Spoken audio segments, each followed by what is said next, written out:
Plastic आधुनिक सभ्यता के अद्भुत वस्तुओं में से एक रहा है।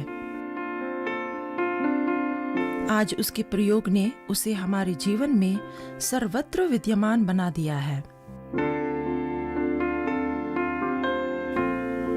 यह उन पदार्थों में से है जो सस्ता एवं जिसका उत्पादन आसानी से होता है। इसका प्रयोग बर्तनों से लेकर निर्माण और टेक्नोलॉजी तक के हर चीजों में होता है। एक प्रकार से यह कहा जा सकता है कि प्लास्टिक ने आधुनिक जीवन को आसान और किफायती बना दिया है।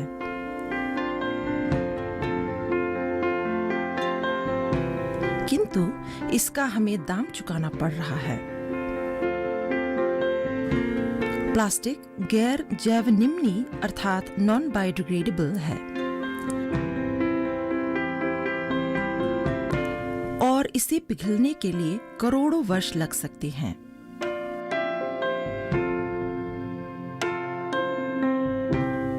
यह जल प्राणियों, जंगली जीवों और वातावरण को घोटने वाली वस्तु है। इसका लापरवाह प्रयोग और तुच्छ कचरा प्रबंधन पृथ्वी का विनाश कर रहा है।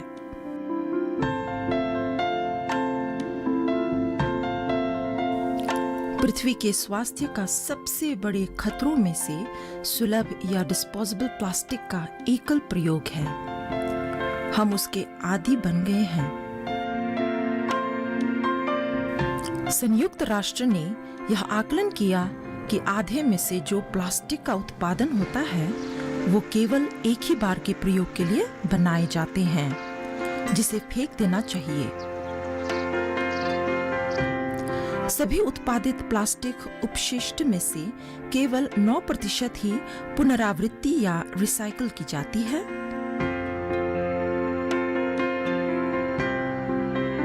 लगभग 12% भस्म किए जाते हैं, जबकि शेष 79% गड्ढों, कूड़ा करकट डालने के स्थान अथवा प्राकृतिक पर्यावरण में जमा की जाती है।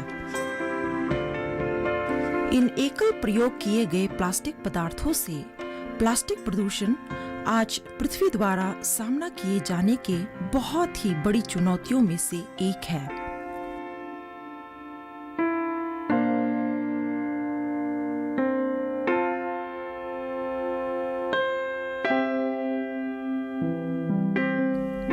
उदाहरण के लिए एक साधारण पेय स्ट्रॉ को ही ले लीजिए।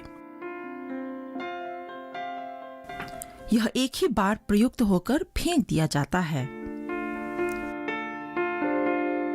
यह एक छोटा सा प्लास्टिक का टुकड़ा है जो खुद ही बहुत कम समस्या खड़ी करता है, किंतु इनके 100, 1000 या कुछ करोड़ के बारे में कल्पना कीजिए और अचानक आपके पास वह उत्पाद है जिसके पास पेय पदार्थ को चूसने में आसान करने के अलावा और कोई अच्छा कारण नहीं होकर पृथ्वी को गंदा कर रहा है।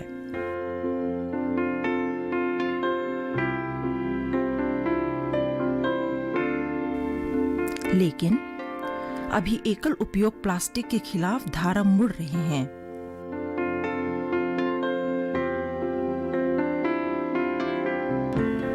विश्व के चारों ओर सरकार एवं संस्थाएं उसके प्रयोग के खिलाफ मोर्चा ले रहे हैं और विकल्प की मांग की जा रही है। ऐसा ही एक विकल्प विनम्र बांस है।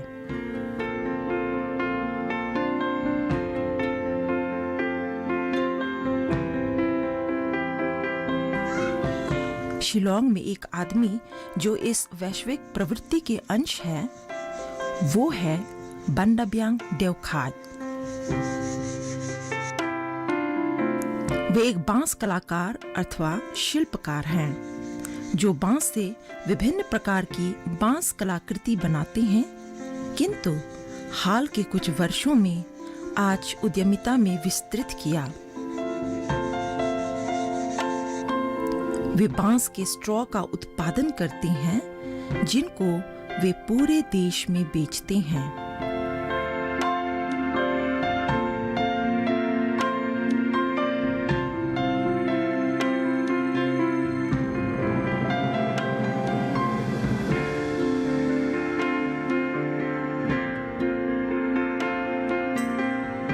उनकी कंपनी शिलोंग बैम्बू इनकॉर्पोरेशन बांस से संबंधित विभिन्न प्रकार के उत्पाद बेचती है।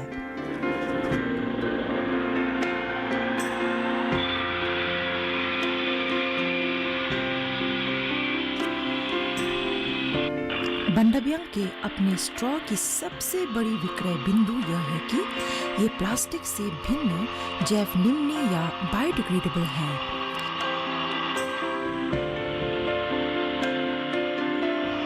इसका अर्थ यह हुआ कि उनके स्ट्रॉ प्रकृति को कम नुकसान पहुंचाते हैं तथा कुछ हद तक उसको फायदा भी देता है। अतः एकल प्रयोग का होने पर भी उनको अपराध की भावना के बिना आसानी से समाप्त किया जा सकता है।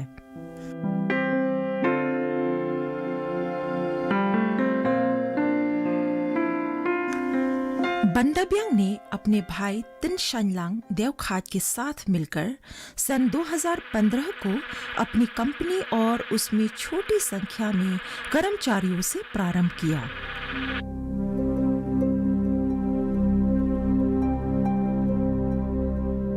उनका कार्यालय मौलाई मावुडाटपकी में स्थित है। उनके पास सेंट एडमंड्स कॉलेज शिलोंग से प्राप्त विपणन की उपाधि या मार्केटिंग की डिग्री है। लेकिन जहां तक बांस कलात्मकता की बात आती है, वह स्वयं शिक्षित है और उन्होंने जो कुछ भी किया है बिना किसी की सहायता के स्वयं ही सीखा है।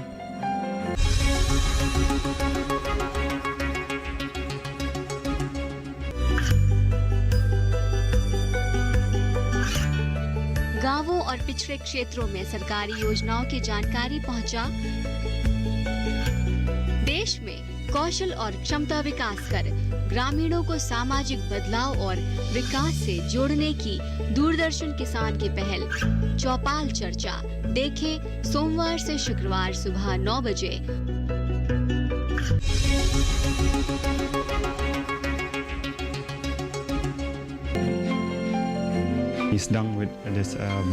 हमने बैम्बू स्ट्रॉ से शुरू किया है जो प्लास्टिक स्ट्रॉ की जगह ले सके, जिससे शिलोंग के कई लोग इस्तेमाल कर रहे हैं और राज्य के बाहर भी हम देख सकते हैं कि लोग कहते हैं कि केवल एक प्लास्टिक स्ट्रॉ का सवाल है।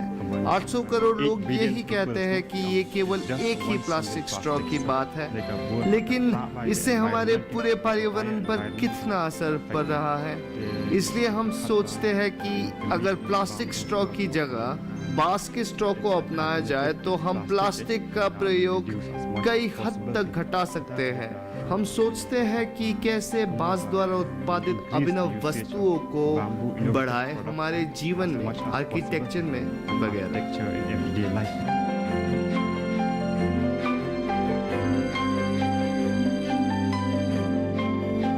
बंडबयांग का मुख्य कर्मशाला खासी हिल्स के मौसियरखनम नामक एक छोटे से शांत गांव में स्थित है, जो शिलोंग से कुछ ही किलोमीटर की दूरी पर है।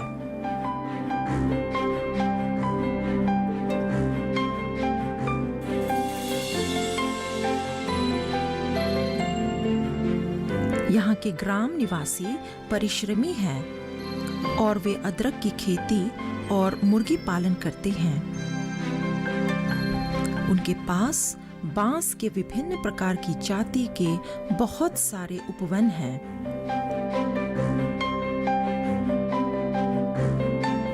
यहाँ के लोग सदा अपनी आवश्यकता के लिए इसका प्रयोग करते आ रही हैं, या तो अपने घर का निर्माण के लिए अथवा भोजन पकाने के बर्तन के रूप में या असबाब के रूप में।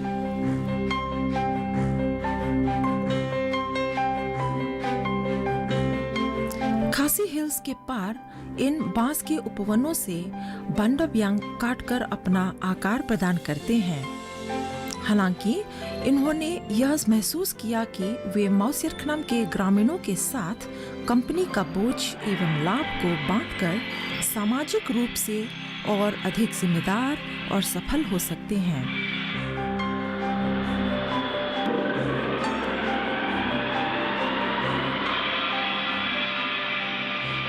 जो व्यापार प्रयास से प्रारंभ हुआ, आज Yaine Yaisha Minot Ebor Erngeu से 100 या टाइम्स को ऑपरेटिव सोसाइटी का पूरी तरह से विकसित पर्यावरण अनुकूल इकाई बन गया।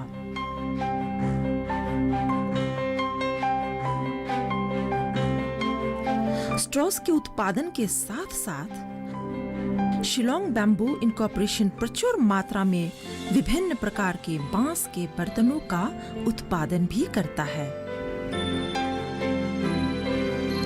पेन होल्डर्स, टूथब्रश, स्पीकर और लैंप शेड्स कुछ वस्तुएं हैं जिसे कंपनी बेचती है। इन उत्पादों का उनके स्थायित्व, पर्यावरण अनुकूलता और सुंदरता के लक्ष्य से बनाया जाता है।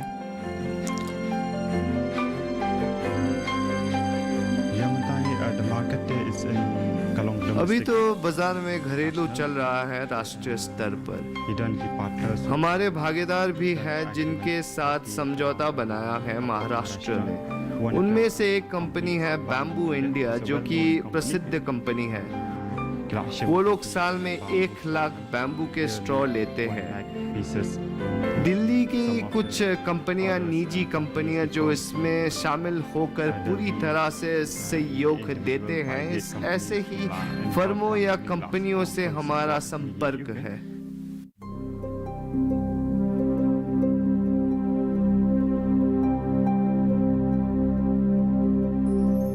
बंडब्यांग बांस का प्रयोग विभिन्न प्रकार की जाति से करते हैं, जैसे बैम्बुसा पलीडा, बैम्बुसा टुल्डा, डेंड्रोकलामस हैमिल्टनी इत्यादि।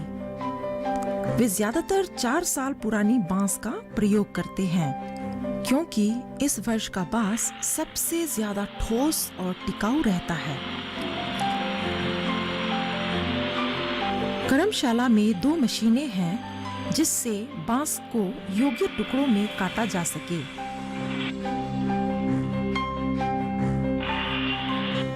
उन टुकड़ों को स्टेरलाइज किया जाता है ताकि उनको उपघटन और टूटने से बचाया जा सके।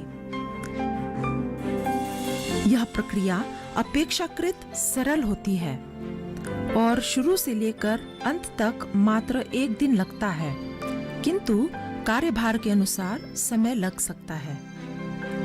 कुछ साल के बाद हमने पाया कि बांस का काम इतना आसान नहीं है। अगर आप इस तरह से बांस को देखेंगे तो आपको लगेगा कि ये बहुत साधारण है, पर इसे बनाते समय आपको पता चलेगा कि ये आसान काम नहीं है। उसमें बहुत सारी प्रक्रिया शामिल होती है। तो इसके बाद हमने देखा कि हम राष्ट्रीय स्तर पर प्रदर्शन प्रस्तुत कर सके। संगोष्ठी और कार्यशाला में भी भाग लेके हमें बांस के विषय में और अच्छे से समझ पाए और उससे ही हम अपने पर्यावरण के असंतुलन के बारे में समझ पाए।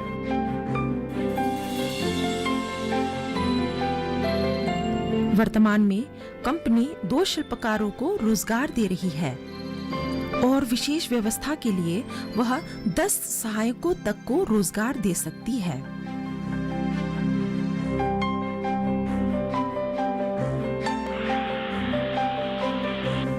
हाँ, बांस की अमूल्यता है जिससे हम काम कर सकते हैं और बांस से कई सामान भी निकलते हैं, जैसे घर सजाने की वस्तुएं।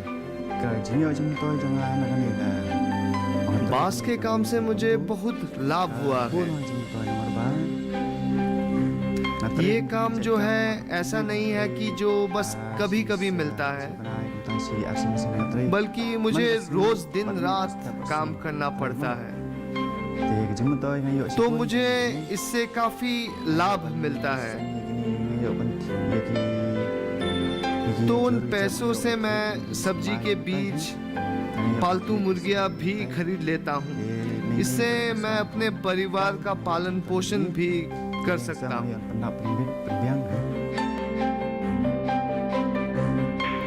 बंडब्यांग दुकानों, होटलों, रिजॉर्ट, रेस्टोरेंटों और बारों में सप्लाई करते हैं। वे उनको ऑनलाइन भी बेचते हैं।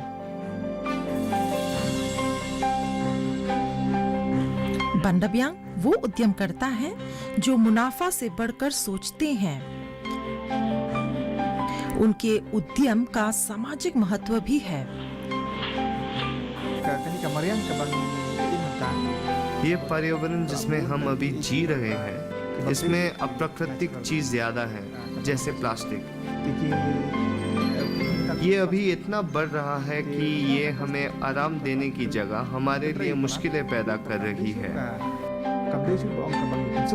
मुश्किलें ही नहीं बल्कि ये अभी हमें बीमार भी कर रही है। तो इसलिए हम देखते हैं कि ये बांस का काम हमें न केवल सुंदर उत्पाद दे सकता है बल्कि अच्छा स्वास्थ्य भी ला सकता है। स्वास्थ्य ही नहीं बल्कि प्राकृतिक संतुलन भी लाता है। बांस के रहने से तूफान से बचाव मिल सकता है। जैसे बुजुर्ग कहते थे कि घोर भूकंप के समय ये हमारी रक्षा करती है। जब मैं बांस खोजते समय गांव में एक बुजुर्ग से मिला, उन्होंने कहा भूकंप के समय हमारे माँ हमें बांस के नीचे छुपने को कहती थी।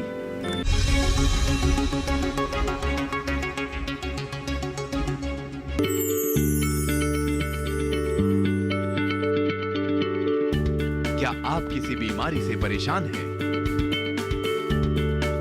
चाहते हैं डॉक्टर की सलाह? तो हम हैं आपके साथ। बताएंगे आपको जीने की राह। समस्याएं आपकी, समाधान देश के मशहूर विशेषज्ञों के। घर बैठे बात करें देश के जाने माने डॉक्टरों से। हमारे लाइव प्रोग्राम स्वस्थ किसान में हर शनिवार शाम 6 बजे से 7 बजे तक।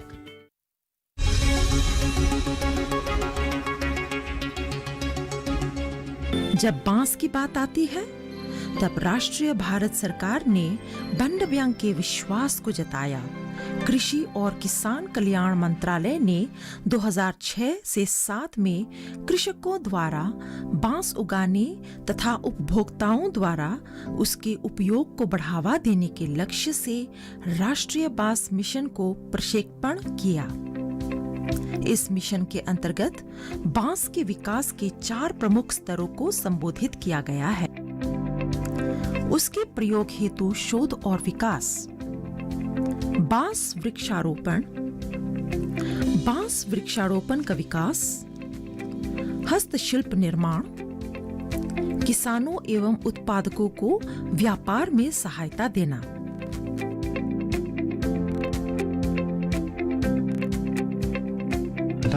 challenges का resources अब साधन हमारी चुनौतियां हैं। जैसे हम कहते हैं बैम्बू प्लांटेशन इन मेघालय, हमारे पास इतनी उचित वृक्षारोपण नहीं है, न सरकार के पास या लोगों के पास। ये केवल जंगल में उगता है और उसी रूप में उपलब्ध होता है। तो अभी अगर सिर्फ एक बड़ा ऑर्डर आता है, जैसे बैम्बू स्ट्रॉ, मान लीजिए साल में 1 लाख, तो हम उनका उत्पादन 15 लाख प्रति वर्ष करते हैं। तो उसे घटाने पर वो हमेशा के लिए नष्ट हो जाती है। उसमें किसान का विस्तार नहीं होता है।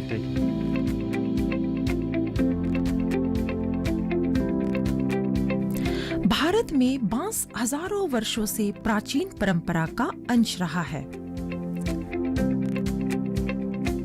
इसका प्रयोग घर निर्माण, कला, बर्तन, औजार या वस्त्रों में प्रयोग किया जाता है।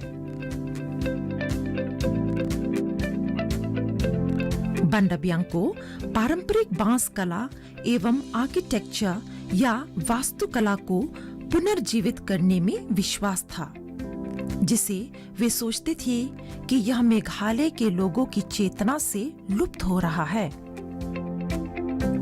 उनको विश्वास है कि उनका पुनर्निर्माण कर सकते हैं या नवीन आकृति के साथ आगे आ सकते हैं, जो आधुनिक संसार का हिस्सा हो सकता है। अंत में वे उनके उपयोग को परिरक्षित रखना चाहते हैं। दूसरे राज्यों में जैसे यूरोप या थाईलैंड, म्यांमार और फिलीपींस में बांस बनाने का तरीका बहुत विकसित हो गया है। वो लोग बांस का प्रयोग हाईटेक तरीकों से करते हैं, जिससे बांस का घर भी पूरी तरह से तख्ते का घर दिखता है और वो बहुत मजबूत भी है। उसमें विभिन्न प्रक्रिया से दिए गए व्यवहार लाया जाता है। वो लोग बड़ी बड़ी पुल भी बनाते हैं। तो इसलिए हम देखते हैं कि बांस की जरूरत हम मनुष्यों को होती है और हमें अभी समझ लेना चाहिए कि उसका इस्तेमाल कैसे करें।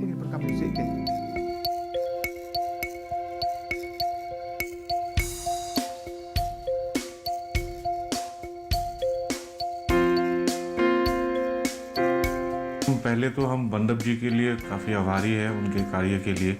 उन्होंने जो कुछ भी यहाँ पे किया है आप खुद देख सकते हो, और उनका ये प्रयास को हम हमेशा सैल्यूट करते हैं कि उन्होंने एक साधारण चीज़ जैसे बांस, जो हमारे नॉर्थ ईस्ट में काफ़ी जगहों पे मिलती है और काफ़ी किस्मों की बांस मिलती है, तो उन्होंने उसी को जोड़ के यहाँ से हमारे इंटीरियर्स को डिज़ाइन करने के लिए जो प्रयास दिया है, हम उसके काफ़ी आभारी है। ये बांस हमारे जीवन से काफ़ी जुड़ा हुआ है।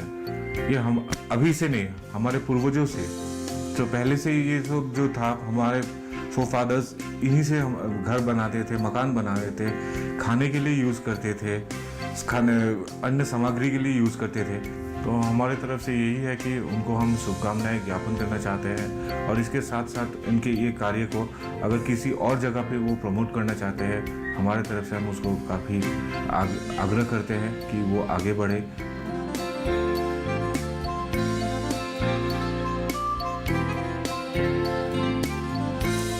एक समय में जहां प्लास्टिक प्रदूषण पूरी पृथ्वी में चरम सीमा तक पहुंची, तो ग्रह का भविष्य इन जैसे व्यक्तियों पर निर्भर करता है जो प्रदूषण को कम करने में हर संभव कोशिश करते हैं।